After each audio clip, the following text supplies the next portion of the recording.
To all people who wants to travel around Cebu, this video is for you.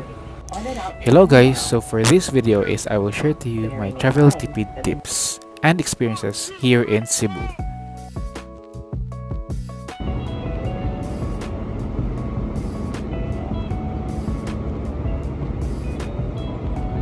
So pagkalapag mo pa lang sa Mactan International Airport ay kitang-kita mo talaga yung high-class airport na meron sila. So sa loob ng Mactan International Airport ay marami kang pagpipiliang mga stores gaya ng restaurants, coffee shops, at hindi rin mawawala yung stores na lechon na masasabing mong nasa Cebu ka na talaga.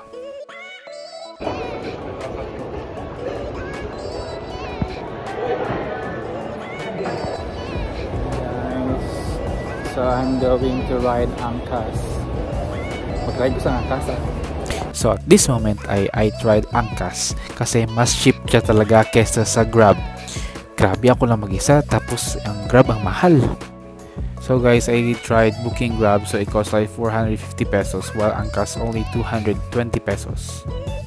At kung mahilig ka rin naman magmotor at mag-road trip, swak na swak talaga tong Angkas para sa'yo. At saka hindi masyadong maaraw and medyo cloudy kaya nag-decide ako na mag-Angkas at para maiba naman. So from Mactan ay nag-travel ako papuntang Cebu City at ang aking hotel ay RF Suites.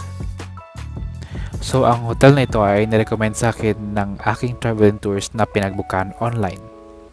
May mga mura din namang pension house pero ang RF Suites naman is swak naman sa budget ko.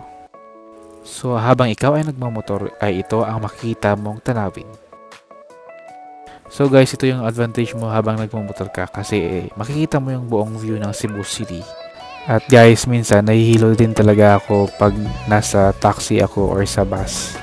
So at this moment is papakita ko po yung room na aking nastehan dito sa RF Suites. Para po sa akin ay okay na ang 1,200 pesos para sa room na ito. Napakalinis po ng kanilang room at maliwanag siyang tingnan. So sa 1,200 pesos ay libre lang po ang tissue at ang sabon.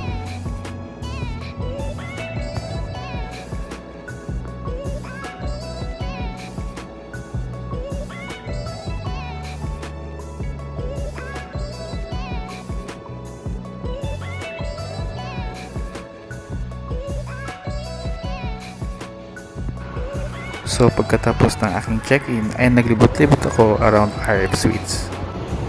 So this place is at the center of Cebu City kaya marami kang pagpipiliang stores. As a traveler guys, ito talaga yung gusto natin, yung malapit sa laundry shops, sa restaurants at saka sa mga supermarkets. So sa next video guys is I will share to you the second day and yung tour talaga namin around Cebu. Stay tuned and see you on the next video.